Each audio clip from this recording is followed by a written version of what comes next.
Assalamualaikum warahmatullahi wabarakatuh. Yang saya hormati Dr. Haji Deden Kumar Priyatna, ST, SIP, MM, CHMA selaku Rektor Universitas Sunaya Mukti. Yang saya hormati Dr. Haji Wina Ruswina, SEMM, CPM selaku Dekan Fakultas Ekonomi dan Bisnis Universitas Sunaya Mukti. Yang saya hormati Bapak Dodi Tisna Amijaya, SEMM selaku Ketua Kaprodi Manajemen S1 Fakultas Ekonomi dan Bisnis Universitas Sunaya Mukti. Yang saya hormati Bapak Hasan Mustafa, SE AKMM selaku dosen pembimbing. Dan yang saya hormati Bapak Dodo SAP selaku Kepala Subbagian Tata Usaha dan Kepegawaian Dinas Penanaman Modal dan Pelayanan Terpadu Satu Pintu DPM PTSP Kabupaten Cianjur. Di sini saya akan memaparkan laporan magang dengan judul Peningkatan Efisiensi Pelayanan Perizinan melalui Sistem Online Single Submission atau ASS di DPM PTSP Kabupaten Cianjur. Sebelumnya, perkenalkan saya Yayu Wahyuni dengan NIM 412242311053 dengan program studi S1 Manajemen. Untuk selanjutnya ada pokok pembahasan di mana terdiri dari latar belakang, profil organisasi dan aktivitas magang, pembahasan, dan yang terakhir kesimpulan dan rekomendasi. Untuk yang pertama yaitu latar belakang.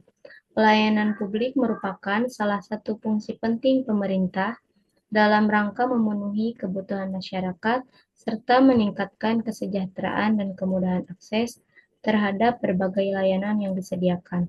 Salah satu pelayanan publik yang sangat krusial dalam mendorong pertumbuhan ekonomi dan investasi adalah pelayanan perizinan. Namun, selama bertahun-tahun, proses perizinan di Indonesia seringkali dihadapkan pada berbagai permasalahan seperti birokrasi yang panjang, prosedur yang berbelit-belit, dan transparansi yang kurang. Untuk mengatasi berbagai kendala tersebut, pemerintahan Indonesia melalui Kementerian Koordinator Bidang Perekonomian Indonesia meluncurkan Sistem Online Single Submission atau OSS pada tahun 2018. OSS merupakan sistem perizinan berbasis teknologi informasi yang bertujuan untuk mempercepat dan mempermudah proses perizinan usaha di seluruh Indonesia. Di Kabupaten Cianjur, tepatnya di Dinas Penanaman Modal dan Pelayanan Terpadu Satu Pintu (DPM PTSP), merupakan instansi yang bertanggung jawab untuk mengimplementasikan sistem OSS. DPM PTSP memiliki tugas untuk melayani perusahaan pengurusan berbagai jenis perizinan usaha yang menjadi kewenangan pemerintah daerah. Dengan adanya OSS, DPM PTSP Kabupaten Cianjur diharapkan dapat meningkatkan kualitas pelayanan perizinan dengan lebih efisien, sehingga memudahkan para pelaku usaha dalam mendapatkan izin dan mendorong peningkatan investasi di Kabupaten Cianjur. Meskipun demikian, penerapan OSS di DPM PTSP Kabupaten Cianjur bukan berarti tanpa tantangan. Beberapa faktor yang mempengaruhi efektivitas implementasi OSS antara lain kesiapan infrastruktur teknologi, sumber daya manusia yang kompeten, serta tingkat literasi digital masyarakat setempat. Dalam konteks ini, peningkatan efisiensi pelayanan perizinan melalui OSS di Kabupaten Cianjur menjadi sangat penting untuk diteliti. Melalui evaluasi dan analisis yang mendalam, diharapkan dapat ditemukan solusi atas berbagai kendala yang dihadapi, serta inovasi untuk meningkatkan efektivitas dan kualitas pelayanan perizinan di daerah tersebut. Yang kedua, profil DPM PTSP Cianjur. Dinas Penanaman Modal dan Pelayanan Terpadu Satu Pintu (DPM PTSP Kabupaten Cianjur) adalah instansi pemerintahan yang bertanggung jawab atas penyelenggaraan layanan perizinan dan penanaman modal di Kabupaten Cianjur. DPM PTSP berperan sebagai fasilitator bagi pelaku usaha dan masyarakat yang memerlukan izin usaha, serta bertanggung jawab dalam mendorong investasi yang berkontribusi pada perkembangan ekonomi daerah. Adapun visi dan misi DPMPTSP Cianjur. Visinya yaitu terwujudnya pelayanan secara cepat, mudah, dan terjangkau.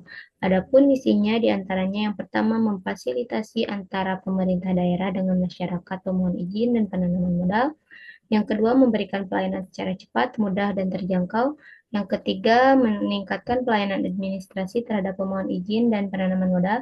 Dan yang terakhir mewujudkan perencanaan dan pelaksanaan yang terkoordinasi dalam penyelenggaraan penanaman modal dan pelayanan terpadu. Adapun aktivitas magang yaitu waktu pelaksanaan magang dilakukan pada mulai tanggal 4 Oktober 2024 sampai dengan 4 Desember 2024. Hari dan jam kerja praktikan adalah hari Senin sampai Jumat dengan jam kerja mulai dari jam 8 pagi sampai dengan jam 4 sore atau jam 16.00 WIB.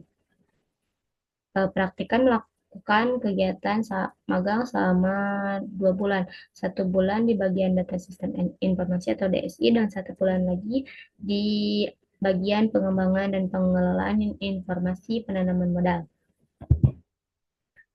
Adapun pelaksanaan pekerjaan, yaitu sebelum melakukan tugas pada pukul 8, praktikan akan mengikuti apel pagi bersama dengan staf kantor DPM PTSP dan anak PKL yang dilaksanakan tepatnya di kantor Dinas Penanaman Modal dan Pelayanan Terpadu 1 Pintu DPM PTSP Kabupaten Cianjur setiap hari tepatnya pada pukul 7.30 sampai dengan 8 WIB. Adapun pelaksanaan pekerjaannya yaitu yang pertama menangani di bagian front office. Langkah-langkah yang dilakukan saat menangani di front office yaitu yang pertama melakukan verifikasi kelengkapan persyaratan sesuai izin yang dimohonkan. Yang kedua melakukan pemrosesan lebih lanjut apabila berkas telah lengkap. Yang ketiga mengembalikan kepada pemohon apabila berkasnya tidak lengkap. Dan yang keempat mencetak produk perizinan yang telah mendapatkan penetapan dan pengesahan dari kepala dinas.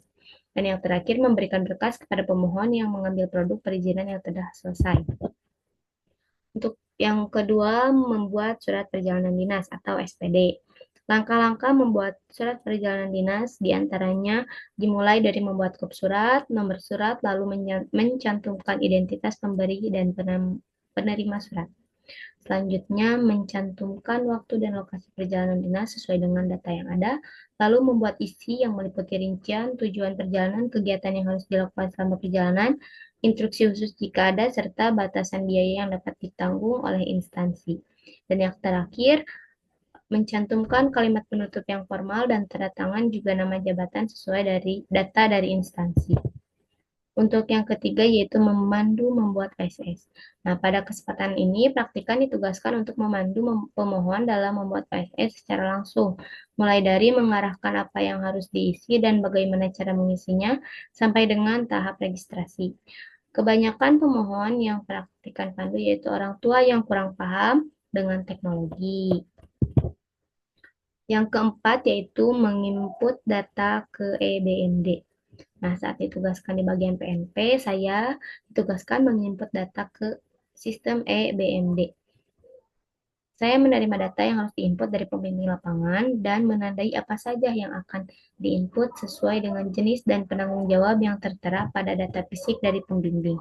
Saya dibimbing mulai dari bagaimana cara login ke BMD, lalu memilih jenis data yang akan diinput disesuaikan dari data fisik dengan tahap menyimpan sampai tahap menyimpan data. Untuk yang ketiga yaitu pembahasan. OSS merupakan perizinan berusaha yang diterbitkan lembaga OSS untuk dan atas nama menteri, pimpinan lembaga, gubernur atau bupati, wali kota kepada pelaku bisnis melalui sistem elektronik yang terintegrasi. Open source software atau OSS menawarkan berbagai manfaat yang signifikan bagi pengguna dan pengembang. Salah satu keuntungan utama adalah biaya rendah, karena banyak OSS yang tersedia secara gratis sehingga mengurangi beban lisensi bagi organisasi dan individu. Selain itu, OSS memberikan fleksibilitas untuk melakukan kustomisasi, memungkinkan pengguna untuk mengubah perangkat lunak sesuai kebutuhan spesifik mereka.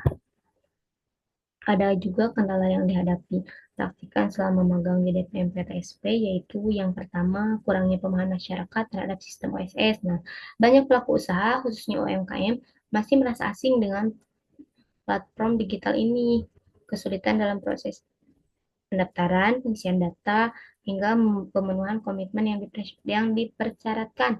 Akibatnya, mereka cenderung lebih memilih jalur konvensional dengan datang langsung ke kantor DPM PTSP untuk mendapatkan bantuan yang justru membebani petugas dan memperlambat proses perizinan secara keseluruhan.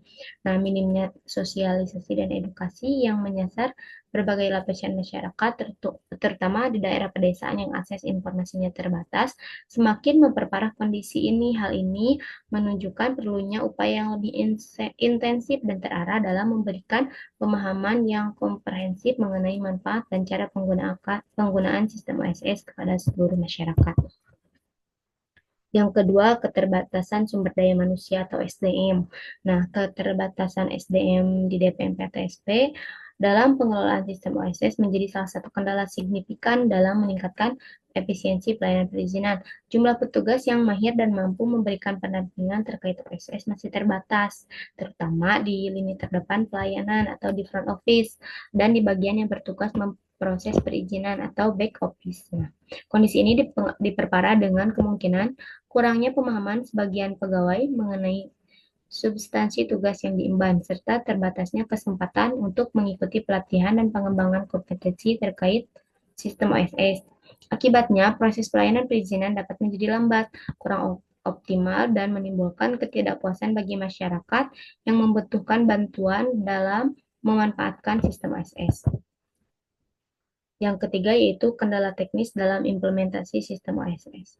Kendala teknis dalam implementasi sistem OSS turut menjadi penghambat efisiensi pelayanan perizinan. Sistem OSS, meskipun dirancang untuk mempermudah dan mempercepat proses, terkadang mengalami masalah seperti error, gangguan koneksi internet yang tidak stabil, hingga server down.